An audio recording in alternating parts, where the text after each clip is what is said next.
என்ன பார்க்க போகிறேன்னா எங்கள் அம்மா என் பாப்பாவுக்கு சத்துமாக இது செய்கிறாங்க. அதை எப்படி பார்க்கணுன்னு பாருங்க. அம்மா எப்படி இப்போ செய்யணும்னு சொல்லிடுமா? சொல்லுமாம்மா, சொல்லு எப்படி பண்ணணும்னு சொல்லித்தா. வெந்நி சூடாகணுன்னா சத்து மாவு கலக்கி தண்ணி. உங்கள் அம்மா பண்ணுறா பாருங்க. இந்த என் பாப்பா பாருங்க எப்படி வேடிக்கையை பார்த்தீங்க. வேறு வேறு வேறு வேறு சரி சரி சரி சத்து மாவு பாருங்க. சரி வாங்க.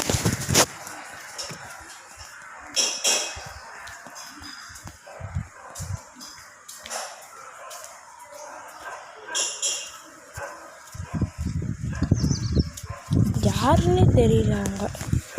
அங்கே 2 பேர் நடந்து போகிறாங்க பாருங்க. இந்த தெரியும் உங்களுக்கு கிராலிக்கு மாதிரி இருக்கும். அவங்க 2 பேர் யாருன்னு தெரியல.